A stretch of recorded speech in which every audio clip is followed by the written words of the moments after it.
వెనకటికి ఎవరో నాలాంటోడే పనిలేని మంగళోడంట పిల్లితల కొరికాడంట తెలుసా అండి? అంటే మనకి ఏ పని లేకపోతే ఖాళీగా ఉంటాం గదా! అట్లాంటోళ్ళం ఏంటంటే ఏదో ఒక పనిని అంటే పనికిరాని పనిని ముందేసుకొని చేస్తారు కదా! అట్లాంటి సందర్భాలు అంటే ఆ పని జేయడం వల్ల యూజ్ ఉండదు, ఏముండదు అనమాట. అట్లాంటి సందర్భంలో ఈ సామెతనైతే వాడతారనమాట.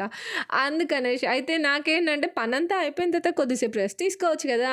నాకసలే ఇక్కడ చాలా తక్కువ టైం దొరుకుతదనమాట. ఏదో కాక ఇయాల చాలా తొందరగా పనయిపోయిందనమాట. వంట గూడా అయిపోయింది. ఇంక పిల్లల స్కూల్ గూడా టైమింగ్స్ గూడా చేంజ్ అయిపోయినాయి గదా! సో, దానివల్ల ఏంటి అంటే కొంచెం టైం మిగిలిందనమాట. సరే టైం మిగిలితే కామ్‌గా కూసోవచ్చు గదా! మనం ఎందుకు కూసుంటాం అట్లా? ఇంగా ఎందుకో అట్లా రూమ్‌లోకి పోంగానే నాకైతే ఈ దువ్వెనలు కనిపించినాయనమాట. సరే ఖాళీగా ఉండి ఏం చేత్తామని ఈ దువ్వెనలయితే ముందేసుకున్నా అనమాట. సో, మీరు గూడా ఇంతేనా? ఖాళీగా ఉంటే ఏదో ఒక పనిని ముందరేసుకుంటారా? సో, అలా అయితే నాకు కామెంట్ బాక్స్‌లో కామెంట్ జేసేయండి. ఇక దువ్వెనలు గూడా చాలా రోజులవుతుంది గదా!